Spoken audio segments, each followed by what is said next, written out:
everyone. Welcome to the follow-up. My name is James, and I'm here with Ryan Lingbloom. Ryan, you spoke this weekend. It was great. Hey, thanks, man. It was fantastic. It was a blast. Happy 4th of July weekend. Yes. So what are the things that you guys do around 4th of July? What are you into? So we go to my stepdad's house, and Okay. we go and we just blow stuff up all day long. That's just kind of what we do.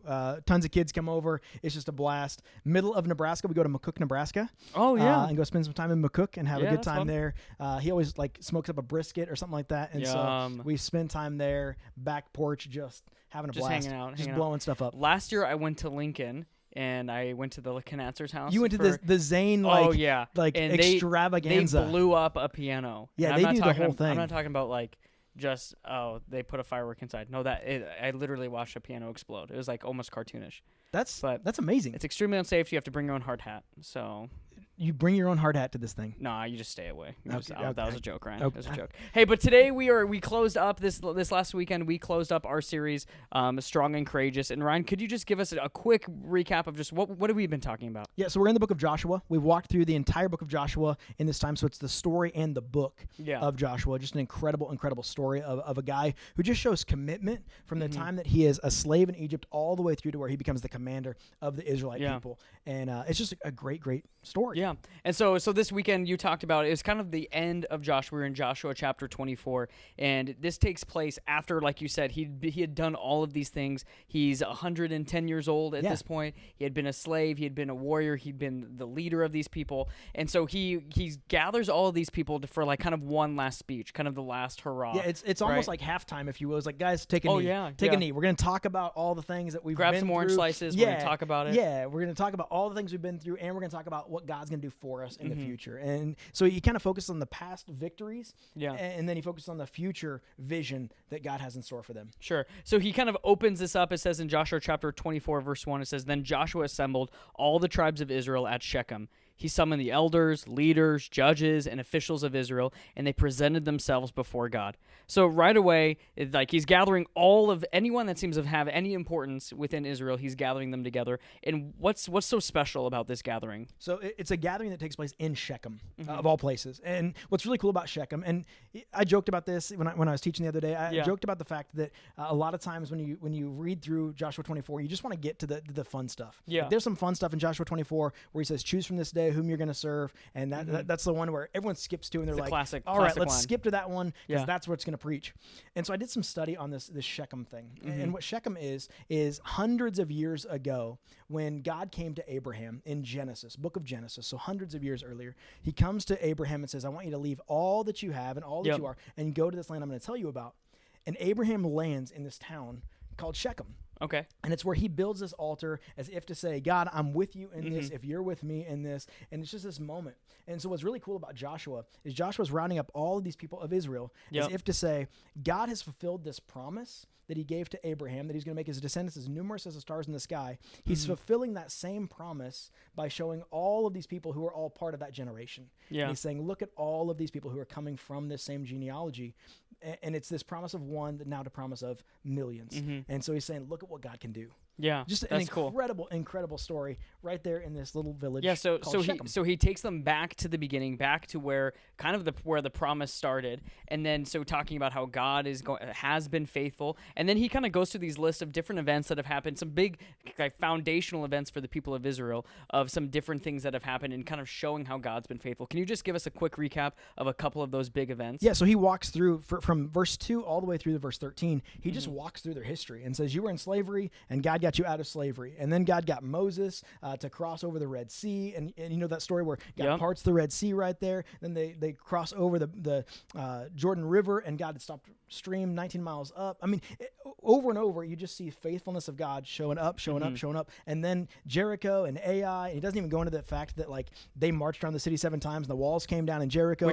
Which to us, that seems like the most amazing part of it. Yeah, right. He parts the Red Sea. He feeds them manna every day. The walls come down in Jericho. This fortified city comes down. I mean, all these things that God is just being faithful in them.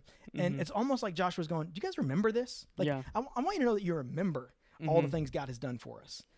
Which, I don't know about you, James, but for me, I forget so many times all the things God does for me. I forget. I'm a forgetful person. I'm also a person that like I focus on the now, and so I'm like, man, God, where are you in this situation? And then I look back and go, oh, God was already there with me in all that situation, or God has been with me. So why am I questioning God? And it's almost like Joshua in that moment was saying, you guys are idiots. Like, do you realize all that God has done for you, and all that God will do in you, and all that God has continued to do for you? Like, I get so confused in that, and so that's why I love that he goes back to Shechem.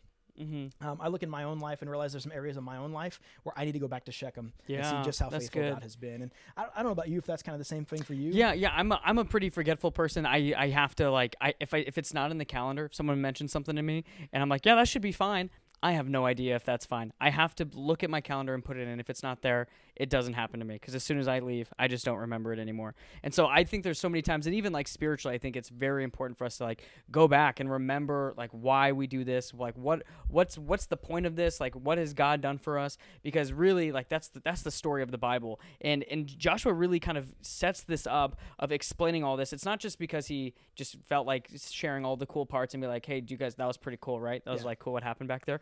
But he's getting to a point, and that point like comes to a head in Joshua 24:14 and 15. You mentioned the end of this. This is like the classic put on a t-shirt or coffee mug. It's probably on some cool painted thing that you put in the living room, right? But here's these two verses. It says, "Now fear the Lord and serve him with all faithfulness. Throw away the gods your ancestors worshipped beyond the Euphrates River and in Egypt, and serve the Lord.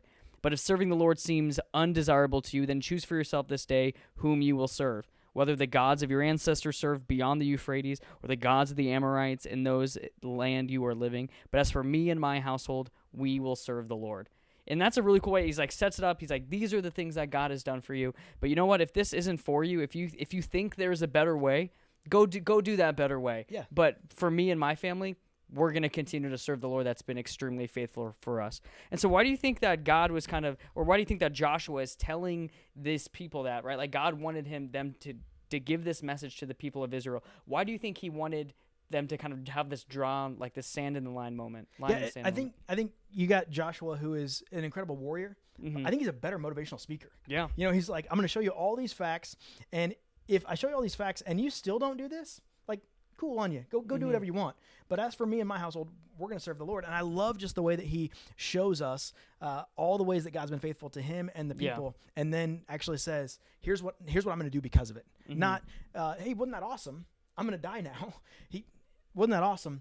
But I'm still going to serve the Lord. This is what I'm called to do. This is what our people are called to do. This is what me and my family are going to do. And so he gets practical with the people. Yeah, I think a part of it as well is like Joshua and God wants other people to know no one else has been faithful to you. Like there's no other God, whether it's the God of like the Amorites, you live in their land, you live in the houses. Right. Talks about like being able to like reap the benefit of like living there. And he's like, what have they done for you? Right. Like nothing. Just remember how faithful God has been, because that's the only God that has ever been faithful to anyone. Right. And I think that's extremely powerful. So as we think about like this was a really powerful message to the people of Israel. Yes. But what does this have to say to us that are just living here in the U.S. or just wherever we may find ourselves here in 2021? Yeah, I gave 2 practical applications this week. And the first one is to own your faith. And owning your faith is as simple as just saying, you know what, I'm going to be all in on this thing. I use the description or the idea that the way that we rent a car and the way that we own a car are 2 very different things. Yes. When you rent a car, you drive it like you stole it. Like you just kind of you turn it in at the end of the week and you're like, I don't know what's happened to it. Like it was like that when I got it, I guess. I don't know what happened to it. Yeah. But when you own a car, like you take pride in it and you take care of it, I hope. And there's some people now that won't ever let me borrow their car. So they're like, if that's how you drive a rental car, I'm never letting you borrow a car. But that's a different thing. But when it comes to an ownage thing, it becomes that thing that you own, and it becomes that thing that you care about, and that thing that you have pride in. And I think so many of us, we've rented faith from other people. I don't know about you, but when I grew up in a home that my family went to church, and I rented my parents' faith for a long time. Yeah. And it wasn't until I fully found Jesus and found what Jesus was capable of doing in and through and for me that I began to really own my faith. And I think some people really rent their faith from their parents, or rent their faith from their spouse, or rent their faith from a loved one of some sort. And so I think that for some of us, we just really have to say, line in the sand, I'm going to own my faith. And some practical ways to do that are to spend time in the Word daily. We've got the Bible reading plan, and so I would encourage anyone to get on the Bible reading plan and just kind of read through that every single day. Find some people in your life who are going to help you own your faith that way. Spend time in prayer. Spend time just basically doing the disciplines that we call people to every single day. Yeah. And I don't know if I think this is a part of it. Maybe you've kind of been on the edge of, well, I don't know if this is if this thing's really for me. And I think what kind of Joshua is also getting at is hey, if this isn't for you, go try something else. Yeah. But if you're thinking, if you want to see, the Bible is just a story of continuous ways of how God's been faithful, give it a try. Let God show you how faithful he is, because he has been faithful and will always continue to be faithful. And there's the Bible is filled with all these different promises of God and the Bible a couple times says that we test these things. Yep. Even with generosity, test the way God says that this is good for you and this will bless your life. So test God in it, see if it works. Try out God being faithful, because I promise you he will be faithful. And so that's one way. So what's the first? So that first one was own your faith. What's the second way that we can do this? Prioritize godly relationships. As we talk about small groups at Calvary often, we oftentimes will bring up small groups. People are like, man, they're talking about small groups again.